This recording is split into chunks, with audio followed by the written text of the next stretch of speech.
Hello बच्चों, कैसे हैं आप लोग। आई होप कि आप लोग अच्छे होंगे और आप सबकी पढ़ाई भी अच्छी चल रही होगी।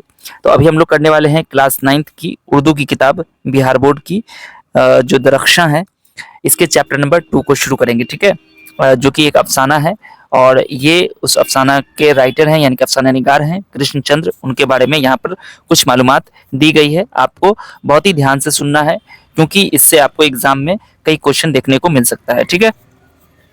देखो, यहाँ पर सबसे पहली चीज दिया हुआ है कि कृष्णचंद्र 23 नवंबर 1914 ईस्वी को वजीराबाद जिला गुजरानवाला पंजाब में पैदा हुए। ये अभी अब पाकिस्तान में है।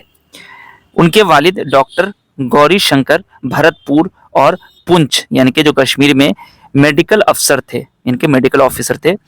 कृष्णचंद्र की इब्तदाई तालीम पुंछ यानी कि जम्मू कश्मीर में हुई। ठीक है। 1930 ईस्वी के बाद आला तालीम के लिए लाहौर गए, जो कि पाकिस्तान में है।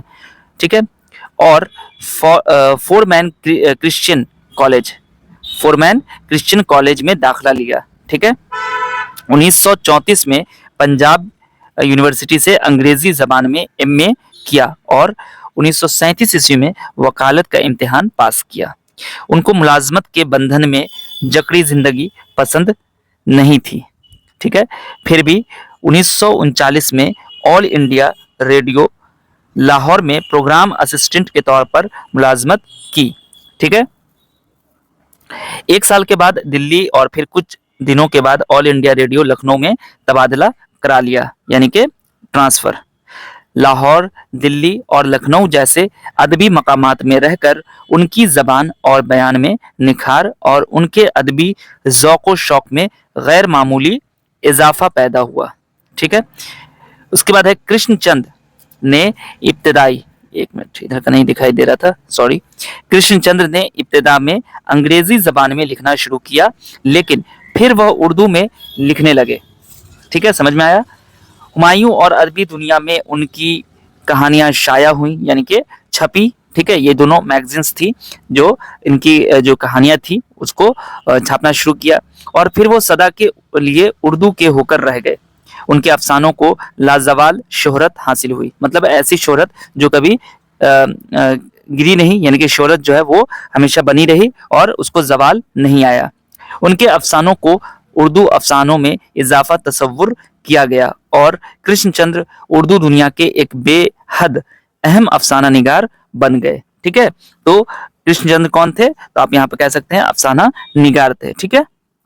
और उनकी पैदाइश कहाँ हुई, किस तरीके से वो उन्होंने तालीम हासिल किया, ये सारी चीजें आपको ऊपर से यहाँ तक अभी तक पता चल गई हैं। ठीक है। कैसे कैसे उन्होंने कहाँ कहाँ जॉब किया है। ठीक है। इसके बाद है कि कृष्णचंद्र ने इब्तिदा में लखनऊ में कयाम के दौरान उनको शालीमार पिक्चर्स, एक कंपनी का नाम है, की जानिब से मकालमे यानी कि जो डायलॉग्स होते हैं वो लिखने की दावत मिली। यानी कि जो शालीमार कंपनी थी ना, पिक्चर्स फिल्म में बनाने वाली कंपनी थी, उसने मकालमे यानी कि डायलॉग्स लिखने के लिए उनको बुलाया और वो इस्तीफा देकर, यानी कि जहां वो काम कर रहे थे वहां पे उन्होंने रिजाइन देकर वो पूना चले गए। ठीक है। फिर बाद में मुस्तकिल तौर पर मुंबई में सुकूनत इख्तियार कर ली। 1969 में हुकूमत हिंद की जानिब से उनको पद्म भूषण के एजाज से नवाजा गया, इनको उनको अवार्ड मिला। ठीक है। और दूसरे कई इदारों की तरफ से भी उनकी अदबी खिदमात का एतराफ़ किया गया। ठीक है। यानी कि उनको रिकॉग्नाइजेशन मिला। ठीक है। देखो, यहाँ पर ये इंपॉर्टेंट क्वेश्चन बन सकता है कि उनको पद्म भूषण कब मिला था। उनको पद्म भूषण अवार्ड उनको 1969 में मिला था, 1969 में मिला था। ठीक है। ये चीज याद रखिएगा।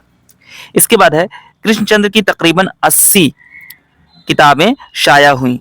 उन्होंने अफसानों के अलावा नॉवेल, ड्रामे, रिपोर्टाज और मज़ामीन तहरीर की। ठीक है।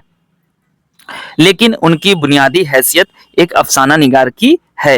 उन्होंने बहुत सारी चीजें लिखी, नॉवेल भी लिखे, ड्रामे भी लिखे, रिपोर्टाज भी लिखे और मज़ामीन भी तहरीर की। ठीक है। लेकिन उनकी जो बुनियादी हैसियत है वो अफसाना निगार की ही है। उनके नॉवेलों में शिकस्त, जब खेत जागे, ठीक है, दिल की वादियां सो गईं, ठीक है, ये एक हो गया, एक गधे की सरगुजश्त और आसमान रोशन है वगैरह खास तौर पर काबिल जिक्र हैं।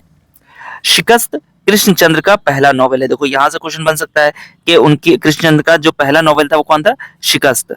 कृष्णचंद्र बुनियादी तौर पर एक रूमानी अफसाना निगार थे।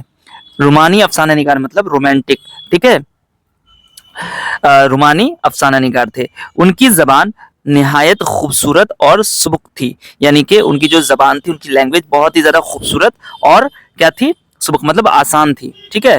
और उसमें जादू जैसा असर था, मतलब जो पढ़ता था ना वो बहुत ज्यादा खुश एंजॉय करता था। उनकी जो नॉवेल्स लिखे होते थे, उनकी जो चीजें लिखी होती थी, अफसाने, उनको पढ़ के पढ़ने वाला रीडर बहुत ज्यादा खुश होता था और एकदम मोह हो जाता था उसको पढ़ने में, ठीक है।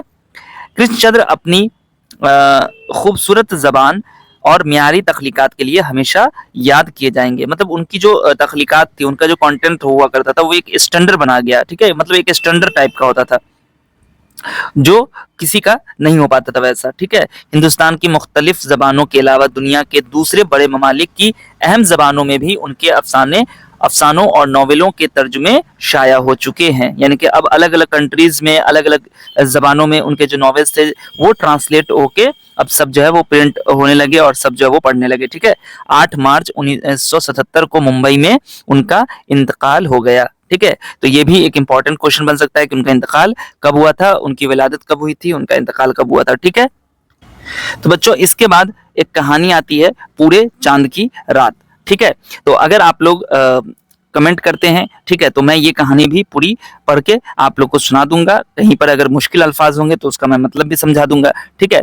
बट आप लोग से एक रिक्वेस्ट है कि इस वीडियो को जितना ज्यादा हो अपने सभी दोस्तों के साथ शेयर जरूर कीजिएगा, ठीक है, क्योंकि आप शेयर कीजिएगा तो इससे दो काम हो जाएगा। एक तो उन बच्चों का फायदा होगा जो ये चीज पढ़ना चाहते हैं, जो सीखना चाहते हैं, और दूसरा ये है कि मुझे एक मोटिवेशन मिलेगा कि चलो मेरे वीडियो बनाने से बच्चों को फायदा हो रहा है, ठीक है। तो लाइक भी कर दीजिएगा और शेयर भी कर दीजिएगा। मिलता हूँ फिर आपसे अगली वीडियो में, तब तक आप सब अपना ध्यान रखिए।